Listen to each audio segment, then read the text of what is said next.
It's 6 a.m. on a Saturday morning in 1985. While your parents are still unconscious, recovering from another week of Reagan-era capitalism, you're wide awake, clutching a bowl of sugar-coated cereal that would make a diabetic faint. The TV glows like a digital campfire, and you're about to witness something magical. 4 hours of uninterrupted cartoon bliss that would make grown men weep with nostalgia 30 years later. Welcome to Saturday Morning Cartoons, the cultural phenomenon that turned millions of children into tiny alarm clocks and made sugar the unofficial breakfast of a generation.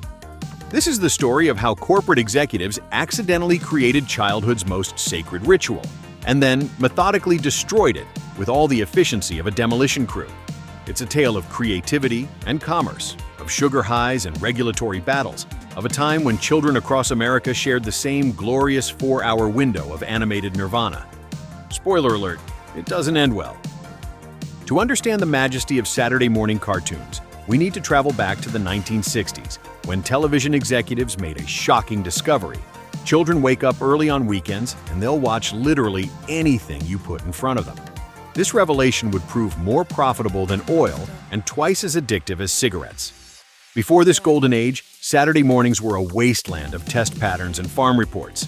But in 1963, CBS launched The Alvin Show, and suddenly, network executives realized they were sitting on a gold mine of tiny eyeballs and parental guilt.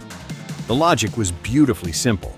Kids wake up at dawn because their internal clocks haven't been broken by decades of adult misery. Parents want to sleep in because, well, they're adults. What followed was nothing short of a cultural revolution. Saturday morning became America's unofficial national holiday for anyone under the age of 12. The lineup was legendary. Scooby-Doo taught us that every mystery could be solved by a talking dog and a stoner with unlimited sandwich privileges. The Smurfs showed us that communism could work if everyone was 3 apples high and inexplicably blue. Looney Tunes proved that cartoon violence was not only acceptable, but absolutely hilarious when accompanied by classical music. The Flintstones gave us a Stone Age family that was somehow more functional than most modern households. And Schoolhouse Rock made learning multiplication tables feel like a religious experience, because nothing says education like a singing number about conjunctions. These weren't just cartoons, they were cultural touchstones. Every Monday morning, playgrounds across America buzzed with discussions about the latest adventures of Fred, Wilma, and their prehistoric neighbors. Children had something to bond over, a shared experience that transcended geographic and economic boundaries.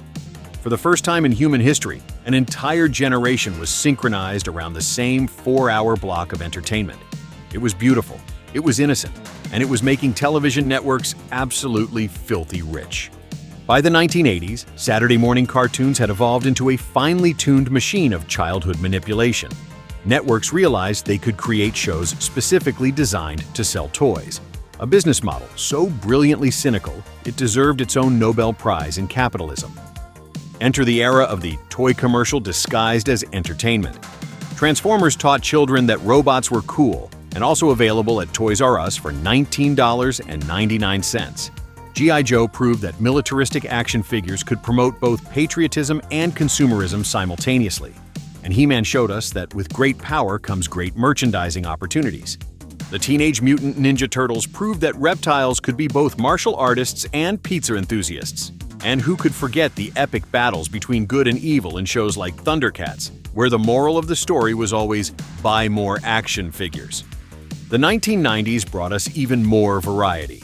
X-Men turned superhero teams into Saturday morning gold. Pokémon arrived and turned every child into a pocket monster collector. And let's not forget Animaniacs, which somehow made educational content genuinely entertaining. The genius was that nobody cared about the obvious commercialization. Kids got their cartoons, parents got their Saturday morning piece, and toy companies got to print money. But like all good things that make money, Saturday morning cartoons eventually attracted the attention of people who didn't understand fun, government regulators, and concerned parent groups. In 1990, the Children's Television Act landed like a brick through the window of cartoon paradise. The FCC, in its infinite wisdom, decided that children's television needed to be educational and informative, 2 words that struck terror into the hearts of network executives and bored children everywhere. Suddenly, every cartoon needed to teach kids something valuable. Action shows had to include moral lessons. Comedy shows needed educational content. It was like forcing a clown to give a lecture on fiscal responsibility while juggling.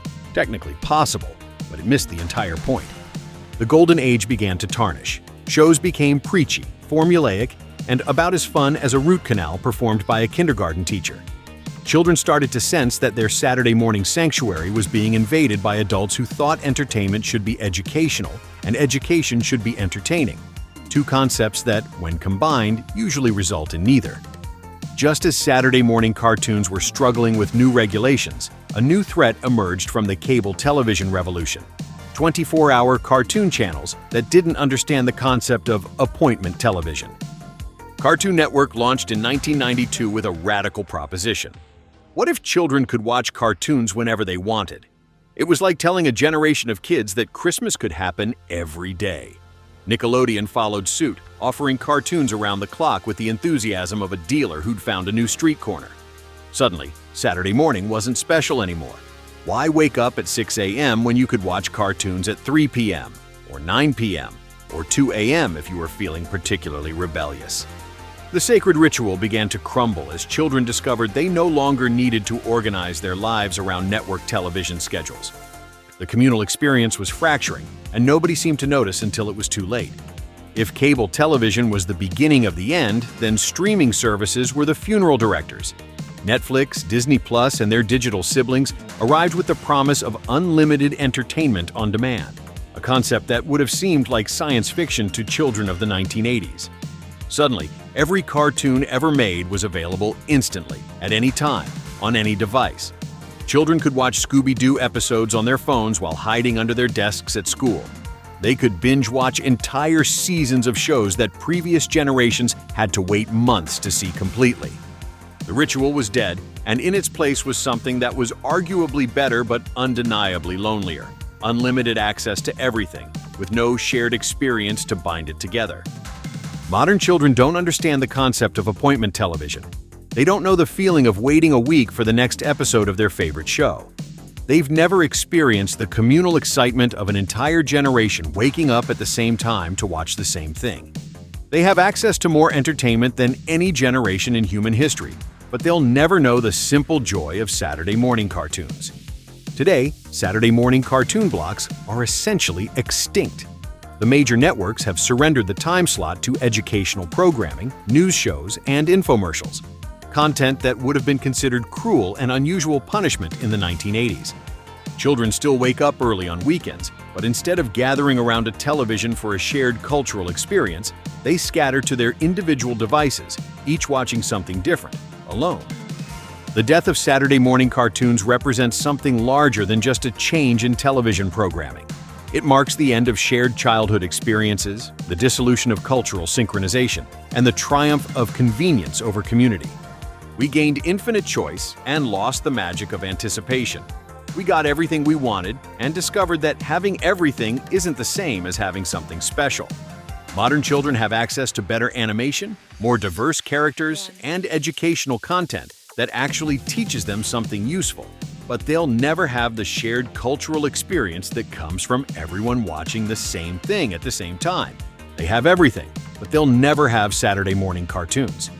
If you're old enough to remember waking up at 6 a.m. for cartoons, take a moment to appreciate what you had. Because kids today will never know that particular kind of magic. It's Saturday morning and there's nothing on TV worth watching. The holy day is dead. So here's a question for you. What's your favorite Saturday morning cartoon? Let us know in the comments.